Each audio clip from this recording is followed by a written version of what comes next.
Hello friends, मैं गीता मेलवान स्वागत करती हूँ आपका हमारे यूट्यूब चैनल में।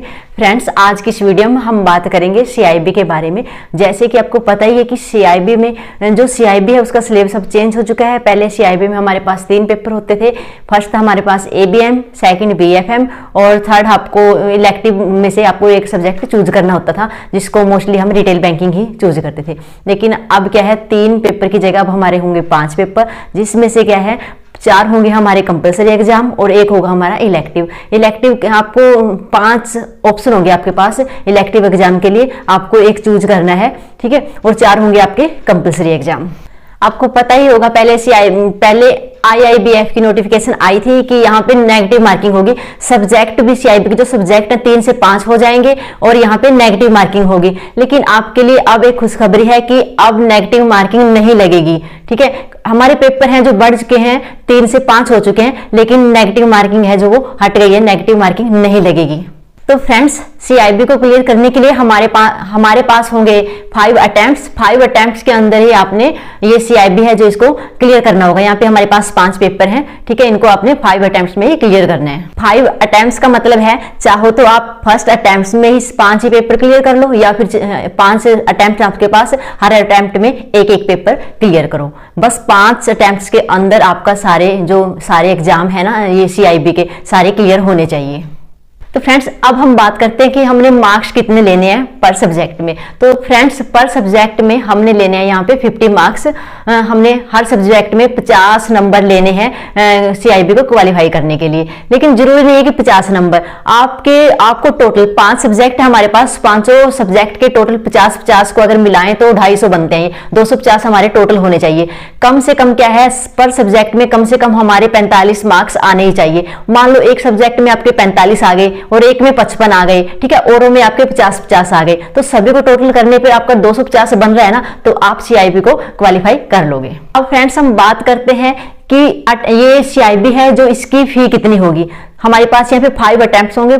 फर्स्ट अटेम्प्ट में हमारी फीस लगेगी 5000। उसके बाद जो नेक्स्ट 4 हैं उनमें पर अटेम्प्ट में हमारी 1300 प्लस जीएसटी ये फीस लगेगी।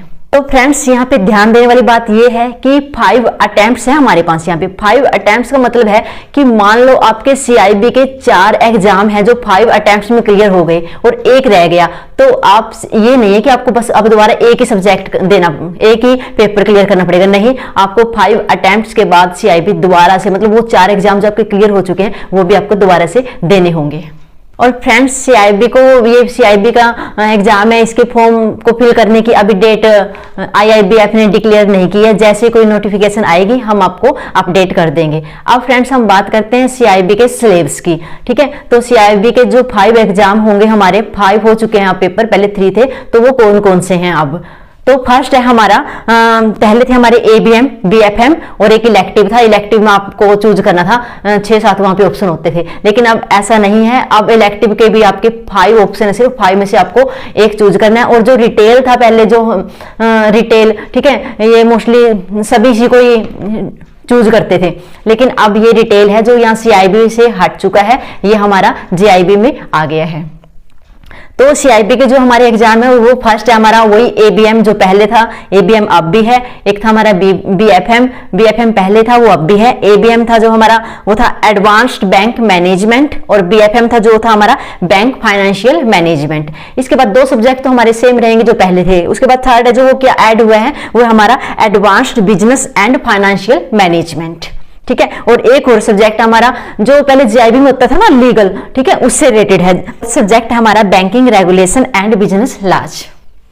तो फ्रेंड्स, अब हम बात करते हैं जो हमारे पास इलेक्टिव हैं, इलेक्टिव सब्जेक्ट होंगे वो कौन कौन से होंगे। वो आपके पास 5 ऑप्शन होंगे जो है हमारे पास। फर्स्ट होगा हमारे पास रूरल बैंकिंग, एक सेकंड होगा हमारे पास ह्यूमन रिसोर्स मैनेजमेंट, एक है हमारे पास information technology and digital banking, fourth है रिस्क मैनेजमेंट, और फिफ्थ होगा आपके पास ऑप्शन सेंट्रल बैंकिंग। इन 5 में से आपने एक सिलेक्ट करना है, जो भी आपको ठीक लगे आप उसको सिलेक्ट कर सकते हो। तो फ्रेंड्स, पहले वो जो सब्जेक्ट होता था ना हमारा डिजिटल बैंकिंग के साथ रिटेल बैंकिंग होती थी, लेकिन अब क्या है, वो रिटेल बैंकिंग हट चुकी है डिजिटल बैंकिंग के साथ। और डिजिटल बैंकिंग के साथ जो सब्जेक्ट ऐड हुआ है वो है इंफॉर्मेशन टेक्नोलॉजी। अब हमारा पेपर बन गया है information technology and digital banking. तो ये हो गया हमारा एक सब्जेक्ट। ठीक है, तो अब आपको देखना पड़ेगा कि आपको कौन सा सिलेक्ट करना है। जो हमारा है ये इलेक्टिव सब्जेक्ट में रूरल बैंकिंग है एक पेपर, तो रूरल बैंकिंग जो आरआरबी में जॉब कर रहे हैं उनके लिए बढ़िया रहेगा, वो इसको चूज कर सकते हैं। एक है हमारा ह्यूमन रिसोर्स मैनेजमेंट, जिसको मैनेजमेंट से रिलेटेड जिसने स्टडी की हुई है उसके लिए बढ़िया रहेगा। ठीक है, एक हमारा information technology and digital banking, ये जो कि ये कंप्यूटर से रिलेटेड होगा, जिसको कंप्यूटर से रिलेटेड ज्यादा नॉलेज है वो इस सब्जेक्ट को चूज कर सकते हैं। एक हमारा रिस्क मैनेजमेंट, और एक है फिफ्थ हमारा सेंट्रल बैंकिंग। सेंट्रल बैंकिंग है जो आरबीआई में जॉब कर रहा है उसके लिए अच्छा रहेगा सब्जेक्ट। अब आपको देखना है कि आपको इनमें से कौन सा चूज करना है। तो ये थी फ्रेंड्स CAIIB के बारे में जरूरी नॉलेज जो कि मैंने आपको बता दी है। ठीक है, जैसे ही इसकी नोटिफिकेशन आएगी कि एग्जाम को कब से फिल किए जा रहे हैं, हम उसके साथ भी आपको अपडेट कर देंगे। Thank you.